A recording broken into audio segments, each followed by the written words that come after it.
These are the best wins the Adelaide Crows Football Club has ever had, and there is no bigger cheerleader for the Adelaide Crows, who actually played for them. I've been trying to just get prominent fans who don't, nothing to do with the game, because players are usually quite dry and dull. That is not the case with you, my friend. Fitzy, you know him from, before the game. I always say before the game, the front bar. Even though I've worked on both shows, I should know they are separate shows. But Fitzy, you originally drafted to the Swans. Yes, in 1998. Mm-hmm. Had 3 years there.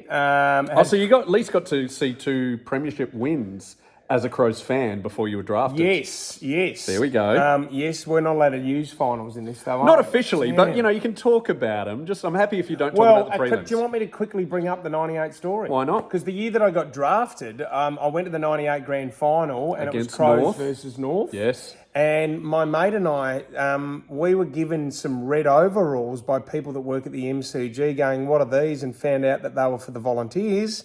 And we got onto the oval after the Crows won the game. So hang on, they just handed you overalls? We were in the area where there was all the Volunteers. So people are going, okay, grab your red overalls. And we just put our hands up, grab the red overalls, and then realised that these people... Before the game, we were out on the oval with Muhammad Ali. Muhammad Ali was in a car and we were shadowboxing him. And then after the game, we're celebrating with the Crows. I got drafted like 2 months later. To the Swans. To the Swans. Brilliant. It was the weirdest time of my life.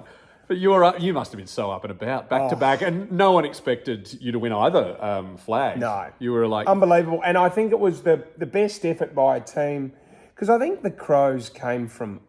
Fifth or... the same as the Bullies, was it? Or no, I think it was we've got the record of 7th. Right. You were the first one out. You lost the first final. Gotcha. And then went on and win it and flogged my dogs. Yes, that's right. Really badly. That's right. Anyway, let's we're not talking about my team. We're talking about your team. All right. What's number 5? What's the 5th best win? Okay, why don't we start from the start? Let's go back to the start and go back to 1991, the inaugural game. First blood. And we were playing Hawthorn, who was the dominant stage of the Hawks. Yes. And everyone thought we were going to get absolutely annihilated. Yes. People always tip teams in their first year to come dead last. Yep. And we were fired up. Some of my heroes were playing in that. Chris McDermott was one of them. I adored Chris McDermott. I wore number 10 my whole junior career because of bone.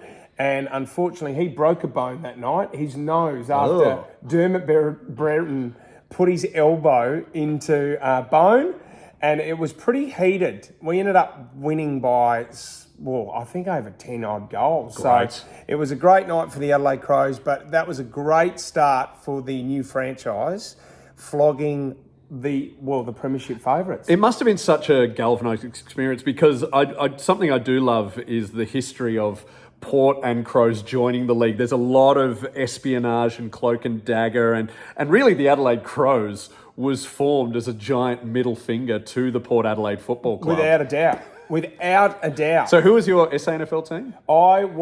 My old man played for Glenelg. Okay, sweet. In the late Go 60s, Bays. early 70s. The Bays, yes, well done, Danny. So I barracked for Glenelg, went to the 85-86 premierships, but then I played for South Adelaide. So the Panthers. I had a year out at the Panthers before I got drafted, so I have an allegiance to them as well. Okay, sweet. Well, man, it would have been so magical. And Hawthorn lost. What a great day. Great day for everybody. Number 4. Number 4, I'm going to go to 2013, Danny. Let me get you some details here. Versus North Melbourne. The Crows were 5 goals down. I wrote this down with 9 minutes to go. Whoa. So you need a goal every couple of minutes. Yep. You're struggling. Can't do it. No way. No. Can't win from there. Clawing our way back. And the commentators the whole time, we get within 3 goals, we get within 2 goals. But the time is running out. We're absolutely no chance. Yep. And with 20 seconds to go, we go from defence, North Melbourne's defence, all the way down to ours. With 14 seconds to go, Jared Petrenko, I don't know if you remember that name. One of the best Polish players to ever grace the Crows. No, it actually goes over the back of the pack. He's out the back, and the Crows win that. He kicks the winning goal to win 5 goals down with 9 minutes to go, and we get out of that. Where were you for that game? I was at home with a few mates watching that one, and we were just screaming at the television. So that was over. That was over in Melbourne. So that was a huge win for the Adelaide Crows, and a name that you don't hear too much. No, Petrenko. Best win number 3. 2016. Great year. Adelaide Oval. Got married on Adelaide Oval. Did you? Yeah. It's a great stadium. And Les Burdett, the curator, how good's this? Les said, I said, Les, I want to get these little Sharons made up. It says thank you to everyone for coming rowing. Yep. He said, yeah, why don't you do that? And he goes, well, I'll spread them out on the Adelaide Oval at 10 o'clock at night, and then I'll turn the lights on and everyone can go out for a kick. That's awesome. So there was Mark Rasciuto. Guys were ripping shirts off. I had another mate who streaked across the oval. Actually got told there was CCTV footage of a couple that I knew that came from the back. They came from the back of the scoreboard, and he was putting his top on and she was putting her dress back on. Yeah. So love was in the air that night, Danny. Love was in the air. I'm spewing. I didn't know you back then. That would have been an awesome night out. Well, I think there was another couple up in the Bradman stand that was, I had a mate who was raising the bat that night too as well. So, okay, so let's talk 2016. This is going to be hard for me to put overlay footage over. Eddie Betts at his best. Everyone knows Eddie's pocket at Adelaide Oval. Yeah, and I've always got to say, it's the wrong pocket. Eddie Betts' pocket, because the goal he's done them from both pockets, though, Danny. But it feels like the one that you're talking about here, that the footage you're looking at now, viewer, that's his pocket, but it is the other one. Yep. Technically. I think this is the best goal ever in the history of the game.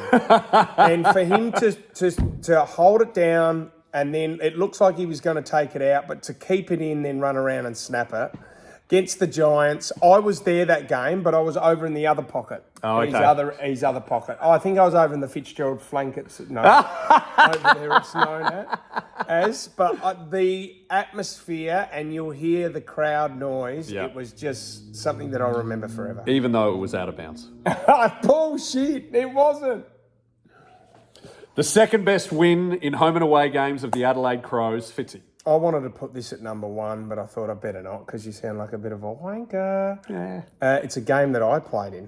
Legendary. I only played 8 games for the Adelaide Crows, but one was against my old team, the Sydney Swans. So this is the story, Danny. I'm starting up forward. Rodney Eade, and I'd had a crack at Rodney Eade a few times. You know, I do it on the front in the media. Quite a bit. Yeah, in the media quite a bit. Yep.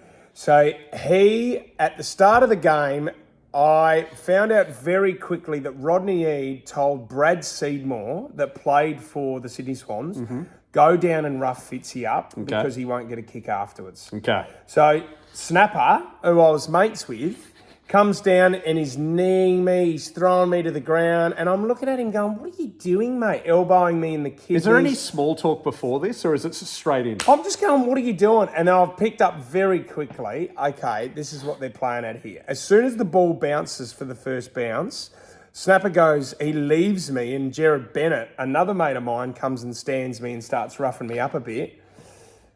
Kick 4 and we got up that day. Yes! Did you do any celebrations towards Rocket? At the end of the game, because Rocket used to see me out on the oval quite a bit. When Tony Lockett kicked his 1300th goal and the record for the Swans, I was injured that day, and he said no injured players allowed to go out into the ground afterwards. Okay. And when it happened, I went, this is history in the making. We've got to get out there. And I started a plugger chant in the middle of the ground. Plugger. Rodney Eade saw me from the coach's box and berated me that week at training. Worth it. Come on, man. Worth it. So, no one will remember this game. 2002, Crows versus Swans. Crows get up and Fitzgerald kicks 4. Yes, please.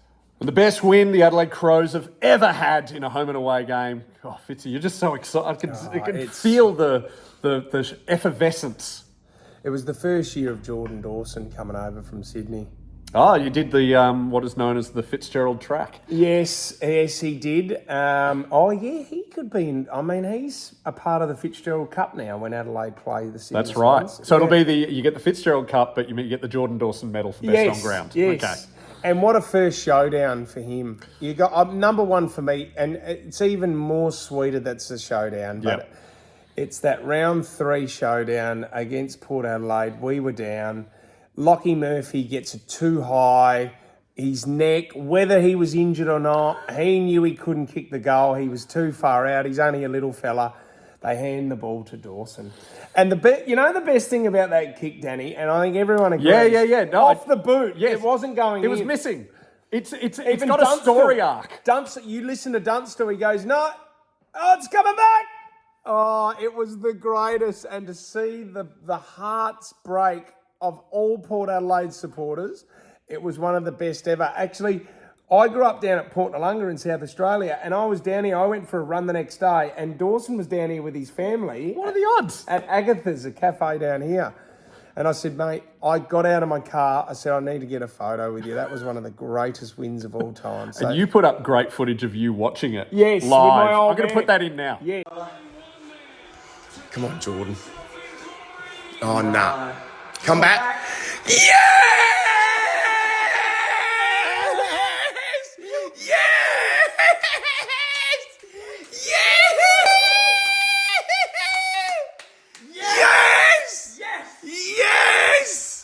That's, just the pure emotion of your voice is just so magical. Oh, it's just the best. Yeah, it is good. That is my number one win for the Adelaide Crows. Now, is that better than a premiership? No. No way. No, we've only won 2, so no chance. Yeah, same with us. Yep. That is Fitzy's list. What did he get right? What did he get wrong, Crows fans? Don't forget to put down your comment. What's your favourite win that the Crows have ever done? And listen to Nova, watch Front Bar. Go down to the Noarlunga Cockle Divers Football Club. Port Noarlunga. Noarlunga's our fierce rivals. They're the Shoes. We're the Cockle Divers. This weekend we've got the Wine Flies. These are This sounds like Damien Callanan made them. There was a lot of LSD down the south of Adelaide back in the day. Is it awkward that you go for Port then in a local league? Yeah, actually. Well, and my sons, when we were over in Sydney, they played for Drummoyne Power. Do you reckon? Oh, no! Do you reckon I was singing the song after the game? Absolutely no chance. No chance. Tune into Nova and like, subscribe, all of that malarkey. Go Crows.